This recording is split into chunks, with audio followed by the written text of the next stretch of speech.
Something that is very interesting about Kyrgyzstan and isn't talked about much is their tradition, Christmas. Now, Kyrgyzstan being a predominantly Muslim country, you wouldn't expect in the beginning of December to start putting up Christmas trees, especially given that it's not a small majority that are Muslim.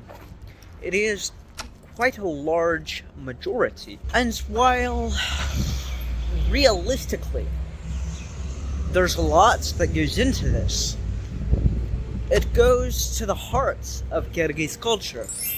And if you stay until the end, realistically I'll show you how. Hello and welcome back to Traveling Reports. Today we're going over Kyrgyzstan and their unique acceptance of the Christmas holiday.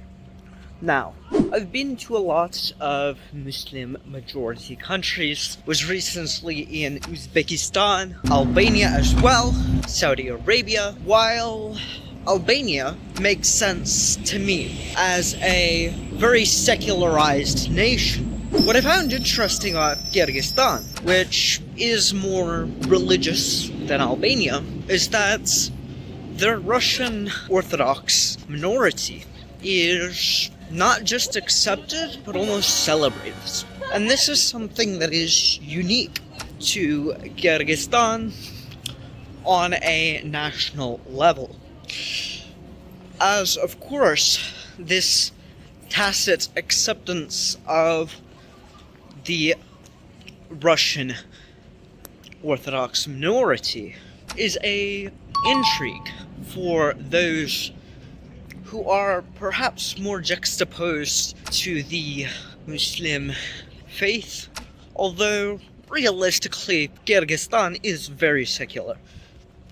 And while I have no problem within Muslim states, I am known for not having a real bias towards any particular state and seeing the good in all people. I know that increasingly in the West there is an aversion to people in Islam, and so of course I've also talked to people who are Russian Orthodox who feel their religion might be lacking acceptance in Kyrgyzstan, or whichever other fill-in-the-blank country there is. And I'm here to tell you that they are fairly close to the US in terms of acceptance of freedoms that they give to their citizens, including their minority citizens, as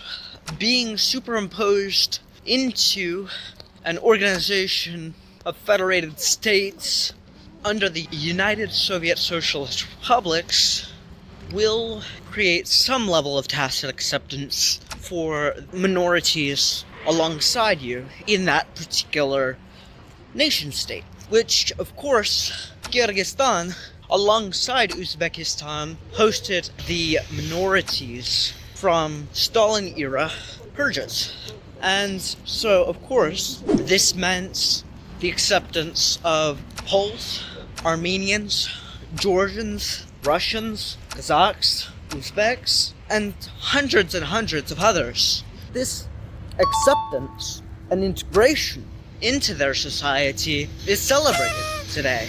Kyrgyzstan is one of the more ethnically diverse Central Asian nations, and they are very proud of this fact. If your business and or life are aligned with this sovereign strategy, then I would be applying right now in the forms link below to get a jurisdictional one-pager as the next step for you to achieve operational stability, freedom, and living your life where your money matters. Now, back to the breakdown. Of course, there has been repression in the past of the Kyrgyz majority in favor of the Russian Orthodox Church. Indirectly, of course, as Russia officially, during the times of Stalin, was deemed an atheist state. It was the second or third, I can't remember, to be honest. I'll put it up on screen. When you look at atheist states and how they interact, they tend to be more secular, regardless of the religiosity of their population. Of course, we can look only to Kyrgyzstan itself and how much people drink here, which, of course, in Islam is haram. However, this means that in the wide majority of cases, people are deemed to be more secular.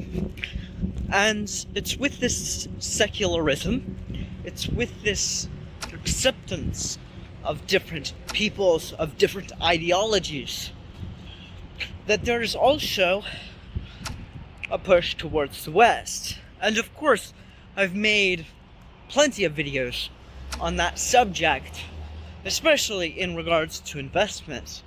However, I feel it's important when you are investing in a nation to understand the cultural backdrop of why people are the way that they are, and why superimposition actually, in the long term, not in all cases, but in some cases, can create a sense of acceptance.